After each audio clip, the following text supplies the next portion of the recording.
Good morning and welcome to the fourth hour of the Greg Belfrage Show. It is so wonderful to have you along. And I mean that sincerely. That's not just, sometimes I kid you. No. Glad that you're along. It's good to have you here.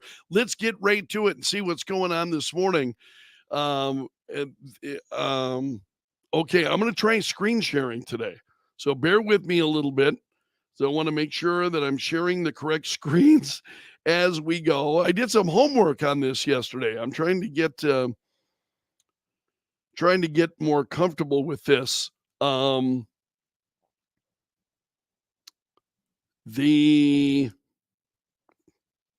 I wanted to make sure. Let's go here. Let's start with this. This is there. Can you see that? I think you can see that. Let me make sure I check my screen here. Yep. Okay. And let's do that. There we go. See, I'm getting used to this. Or I will be. So anyway,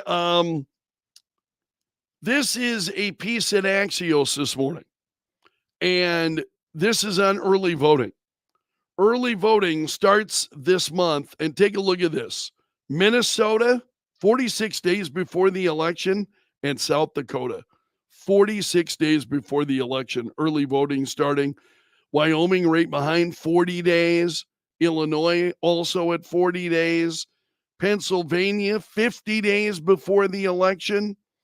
So you've got Pennsylvania ahead of us a little bit, but early voting will get underway pretty quickly in South Dakota. Will you be voting early? This is one of the things that I've wondered about. Will you be voting early? I've heard a lot of people talking about it and saying, get the vote in, get it in early, make sure that and I hadn't really thought about it. This year I'm thinking about it much more than I have in the past. And I'd love to get your reactions on that as to where you might be at and what you're thinking. Okay, let me pull the comments up here just to see what you're saying. Oh, David's in California. Hey, good morning, David. Appreciate all of you being here, regardless of where you are. Very much appreciated. So early voting getting underway pretty quickly. I'm going to have to get used to this. Which screen I'm on. So bear with me as I get used to using StreamYard here. North Carolina will become the first state to mail out ballots on Friday. Key states, including Pennsylvania, start early voting this month. Again, Minnesota, South Dakota is the same day. So Minnesota, South Dakota, Virginia, Vermont, Illinois, all fairly close. So what about you? Do you plan on voting early this year? Steve. Yeah. Early and often. Thanks, Steve. Sean is saying early voting is not what we want, but let's get our votes in early. So, so that we don't see the election day shenanigans. I have been very inclined I would prefer to vote on election day. And I don't know if I am just giving in to hysteria by saying, we got to go vote early. Got to make sure you vote early. This is why I appreciate your point of view on that, as to whether or not you will be voting early. So again, South Dakota is one of the earliest states here as we look at it. Minnesota, South Dakota on the same day. Early voting getting underway. So again, you can see it here, 46 days before the election. So that's coming up pretty quickly. That early voting will begin in South Dakota. So that I found really kind of intriguing. There were some other stories I also wanted to share this morning. I wanted to get into Donald Trump's comments a little more detail with his interview. Did any of you watch the interview last night with Sean Hannity on Fox? I would love to get your thoughts on it. the as to what you were thinking. So he went after Kamala Harris on the issue of immigration. He said, this is a piece actually coming from The Blaze. And Hannity played a series of clips showing Harris past misstatements on immigration. So Donald Trump said, it's the worst border in the history of our world, he said.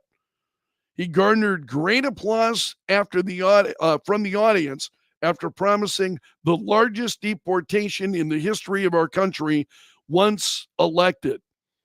And I'm curious to get your thoughts on that as to whether or not you believe that deportation. What are your thoughts on that as to whether or not you think we're going to see that? I would love to believe that, whether or not, but look at the way things are going in Washington right now, and it's just such a convoluted mess. So again, I would love to believe that that's going to happen, whether or not it's even practical.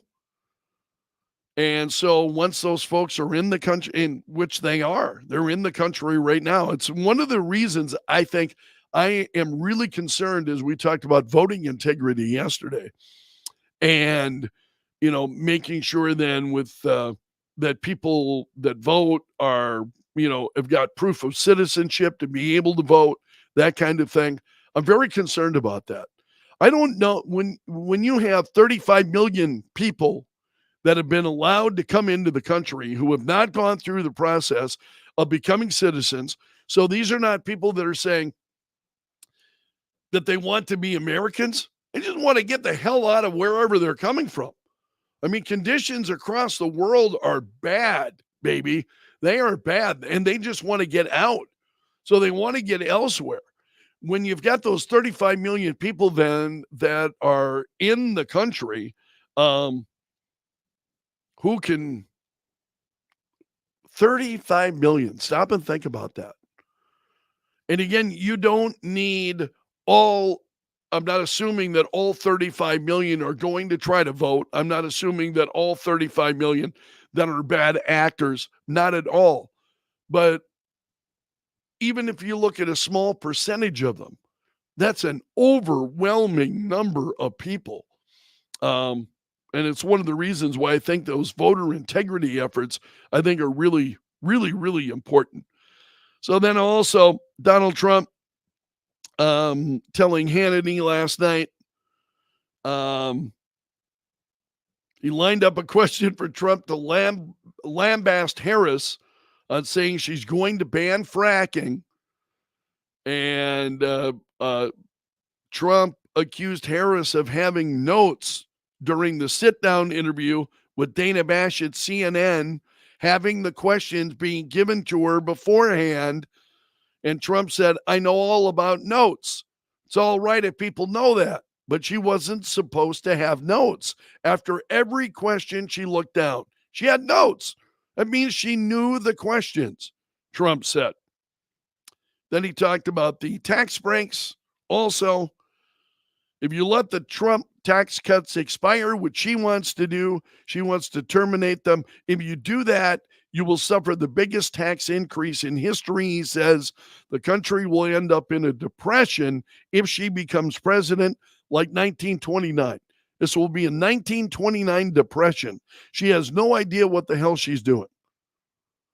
So I'm sorry that I actually didn't have a chance to see the interview between, and because I don't, honestly, at that time of the night I'm in bed, so I didn't see it, and I no longer have Fox News Channel, so I will have to get online and see if I can find that. That's probably pretty easy to find at YouTube, among other places. But just curious to know if any of you watch that. So also, hold on here. I've got to do this the right way. I'm changing my habits here. So it takes me a little bit of time. These are the top 5 moments from Trump's Fox News town hall. And I looked for this morning, and it was not up at foxnews.com. The Hill had top 5 moments from the interview. Foxnews.com did not earlier this morning. They've got it up on their website now. So what does Fox believe were the big moments? So I want to scroll down here. Trump talked about the Georgia school shooting.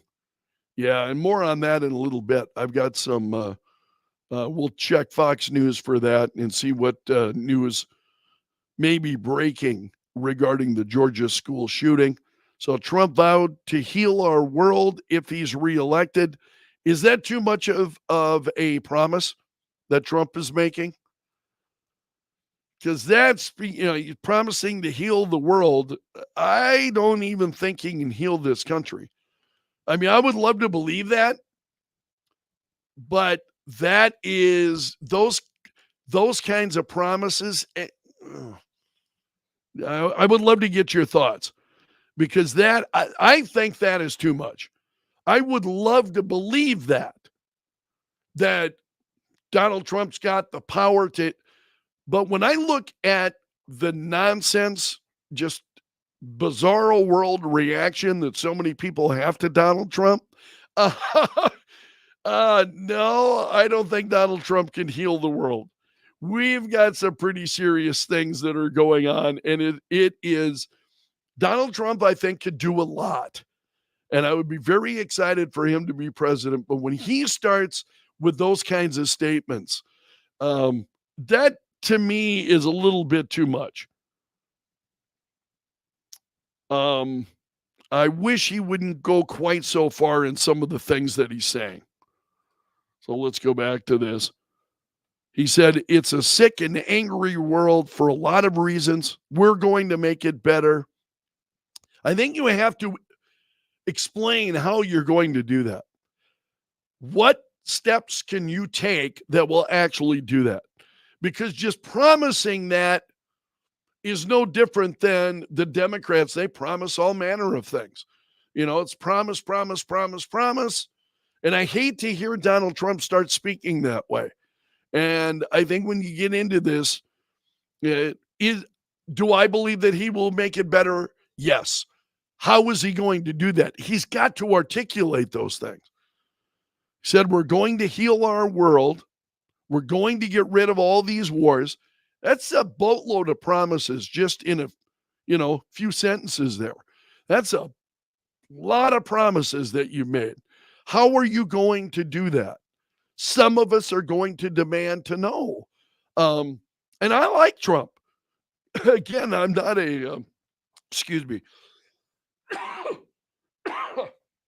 I'm not a critic of Donald Trump's, but I think he's got to articulate those things. We're going to get rid of these wars that are starting all over the place because of incompetence, he said. And then a lot of this, Trump, we're going to hopefully do very well.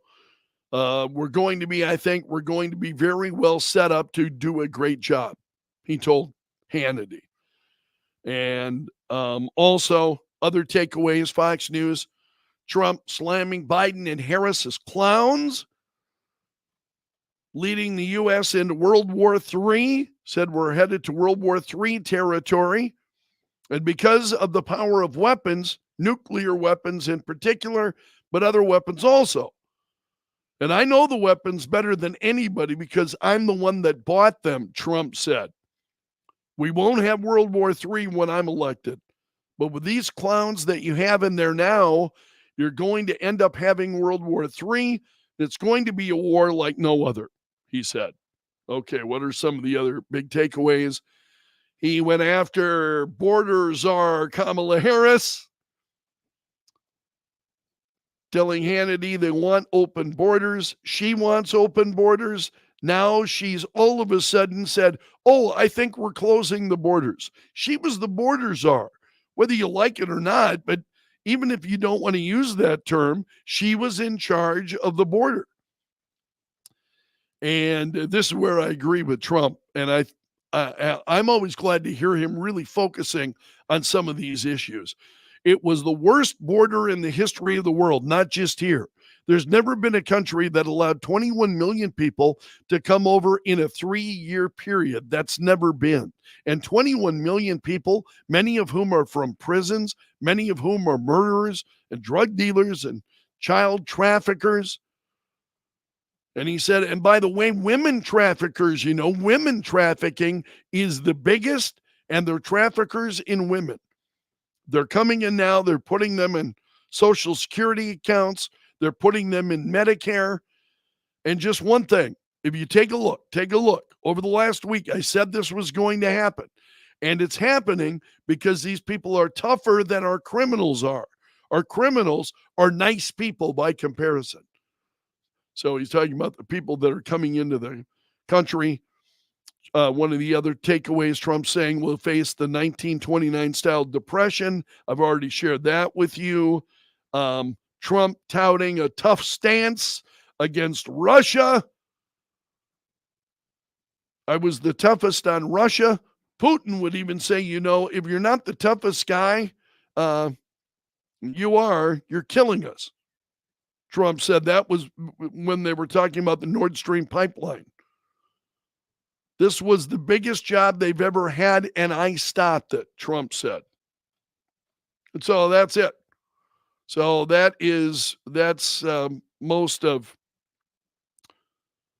the talking points from the interview that Trump did last night with Hannity. I want to close some of these tabs here. Give me just a moment.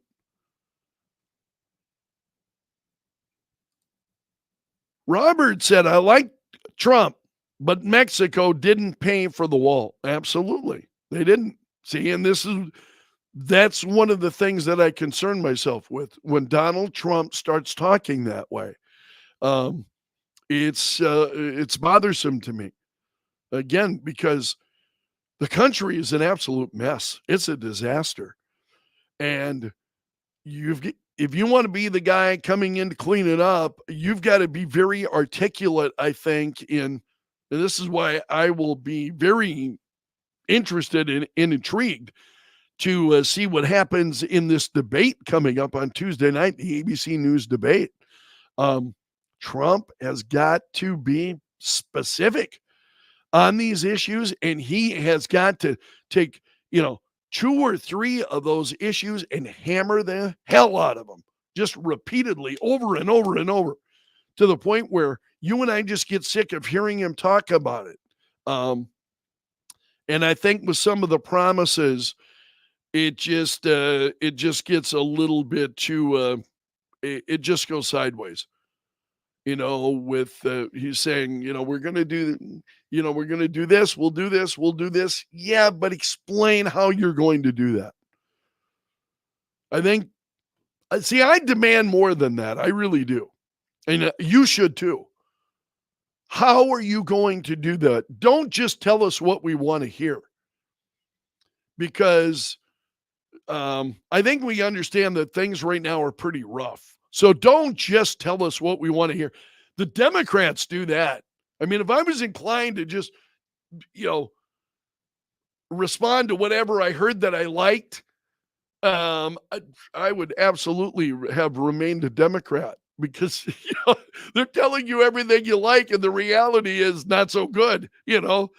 That's not what they actually do. So they tell you one thing, do something else. Republicans and Trump are making a big mistake if they do the same thing. So there was another story I wanted to share with you as well.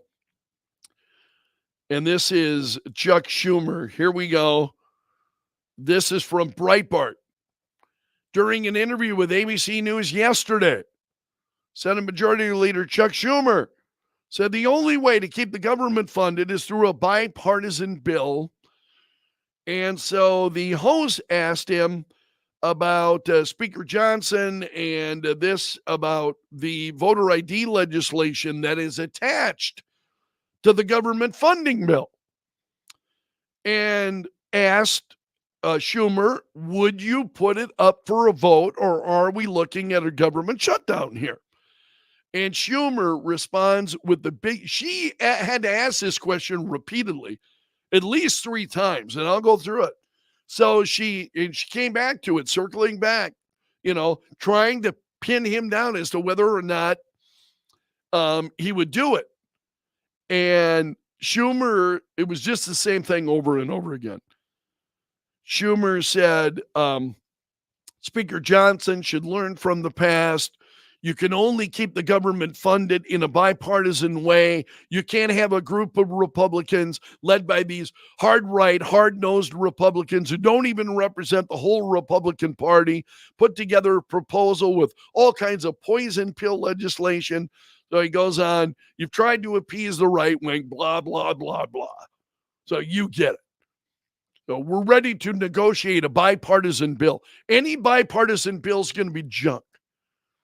I'll tell you right now, any bipartisan bill will be trash because the problem in the Republican Party, and I've talked about this on the air before, the problem in the Republican Party is you have so-called Republicans in name only. They are not, so in other words, they're Democrats. And they will give the Democrats what they want.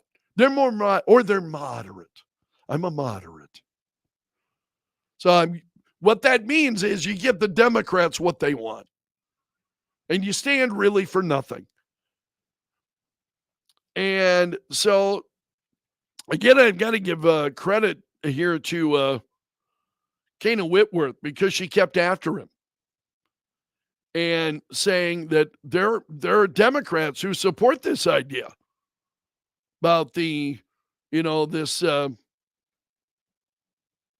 making sure that folks are citizens when they vote. And she said, some Democrats do support it, though. And what about it would not pass through the Senate? Same thing. Blah, blah, blah. So much in their bill. Poison pills on abortion. Poison pills on everything. So Whitworth followed up again. Well, so then why not support voter ID? Schumer responded, well, the bill, as I said, filled with poison pills. Yeah, we're conscious. We heard what you just said. We don't need to hear it again. So I think the greatest follow-up at that point, I think the best follow-up to that would have been, well, why don't you just have a clean bill? Why not a clean bill? That would have been where I went.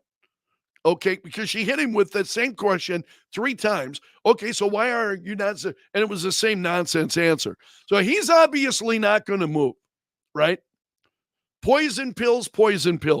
Okay, how about a clean bill doing this? Would you support it? To me, that would be the question. And unfortunately, I don't, at least on the Breitbart piece, didn't get asked. If it had, I think they would have included it. But that would have been the question. One of the problems we have in Washington right now is you never see a clean bill on anything. There's never clean bills. It's always a convoluted, mess of crap. So, yeah, of course, it's, problems result because of that. That's the way they try to do business. There's never a clean bill. So, and the fact that he just absolutely refuses to address the question, poison pills on this, poison pills. And for them, it is. I understand that. And there's a lot of things they want that, in my opinion, would be poison pills. Absolutely. That's one of the problems I think you're going to have in a country that is so divided when you have 2 parties that are just so incredibly, apart. But Chuck Schumer trying to blame it all on Republicans. Oh, yeah, poison pills in there. We can't vote for this. Would you vote for a clean bill? Because the question was actually on whether or not you would support a voter ID at the polls. Voter ID at the polls. Will you support it? We're not talking about how difficult it is to pass bills through Washington. I think all of us understand that. And we have for a long time. What she was asking, or what she should have done, is ask the question in that way. And it's unfortunate that we do not have a Washington that decides, okay, let's just do pieces at a time. Here are things we can agree on. Let's pass that. Let's agree on this. Here's something. Boom, let's move it. Let's get it done. And I don't have any high expectations that those kinds of things actually will happen. I believe that it should happen. But in bizarro world, that's not how things operate in bizarro world, as we see all too often. So it's kind of Steve's at it again. I'm still hearing that you're not serious about saving democracy. No voter ID for elections is the only cure for our failing democracy. Yeah.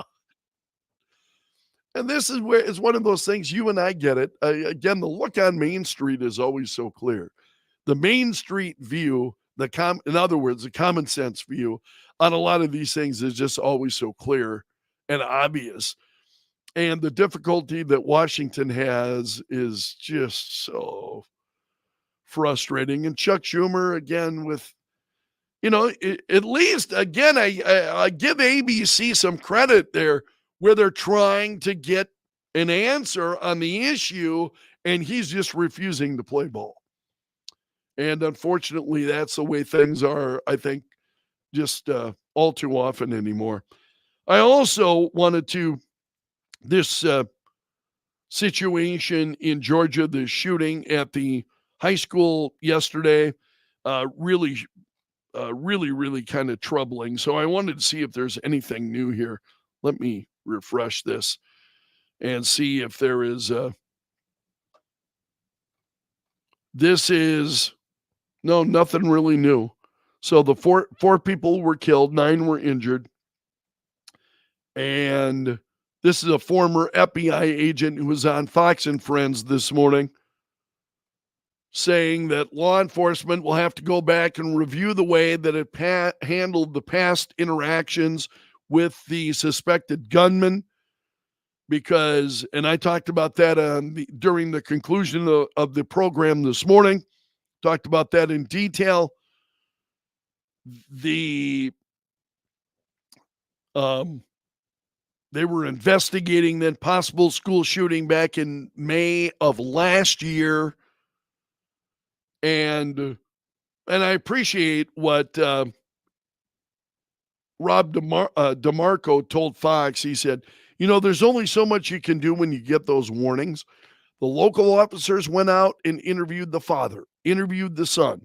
He denied making those online threats. The father said the son did not have unfettered access to the weapons.